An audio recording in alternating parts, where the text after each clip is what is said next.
क्या आप जानते हैं, आज से लगभग 5000 साल पहले जब दुनिया के ज्यादातर लोग छोटे-छोटे गांवों में रहते थे, तब भारत की धरती पर एक ऐसी सभ्यता मौजूद थी जो अपने समय से हजारों साल आगे थी। यहाँ सीधी सड़कें थीं, पक्के घर थे और एक बहुत उन्नत ड्रेनेज सिस्टम था। लेकिन सबसे बड़ा सवाल ये है कि इतनी विकसित सभ्यता अचानक गायब कैसे हो गई। आखिर ऐसा क्या हुआ कि एक पूरी सभ्यता इतिहास के पन्नों में सिर्फ एक रहस्य बनकर रह गई। इस रहस्यमयी सभ्यता को हम आज सिंधु घाटी की सभ्यता के नाम से जानते हैं। इस सभ्यता की खोज पहली बार 1921 में हुई थी, जब पंजाब के हड़प्पा नाम के स्थान पर पुरातत्वविद खुदाई कर रहे थे। खुदाई के दौरान उन्हें ईंटों से बने मकान, चौड़ी सड़कें और अजीब सी मोहरें मिली। शुरू में किसी को अंदाजा नहीं था कि ये खोज इतिहास की सबसे बड़ी खोजों में से एक बन जाएगी। कुछ ही साल बाद मोहनजोदारो नाम के एक और प्राचीन शहर में भी इसी तरह के अवशेष मिले और तभी इतिहासकारों को पता चला कि हजारों साल पहले यहाँ एक बेहद विकसित सभ्यता मौजूद थी।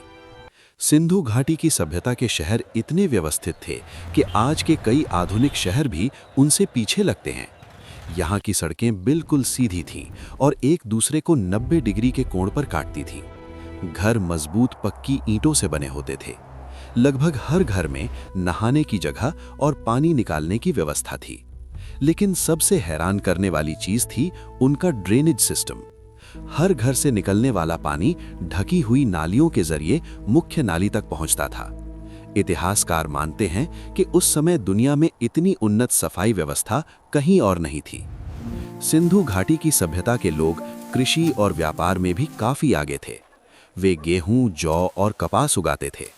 दिलचस्प बात यह है कि दुनिया में सबसे पहले कपास की खेती यहीं शुरू हुई थी। यहाँ से मिली मोहरों पर जानवरों की आकृतियां बनी हुई हैं और उन पर लिखी है एक रहस्यमयी लिपि। लेकिन हैरानी की बात यह है कि आज तक कोई भी उस लिपि को पूरी तरह पढ़ नहीं पाया है। यानी उनकी भाषा आज भी इतिहास का एक अनसुलझा रहस्य है। इतनी विकसित सभ्यता, इतने बड़े शहर, फिर भी लगभग 1900 ईसा पूर्व के बाद ये सभ्यता धीरे धीरे खत्म होने लगी। लेकिन आखिर क्यों? कुछ इतिहासकार मानते हैं कि नदियों का रास्ता बदल गया, कुछ का मानना है कि भयानक सूखा पड़ा और कुछ लोग कहते हैं कि प्राकृतिक आपदाओं ने इन शहरों को उजाड़ दिया। लेकिन सच्चाई क्या है, ये आज भी इतिहास का एक रहस्य बना हुआ है।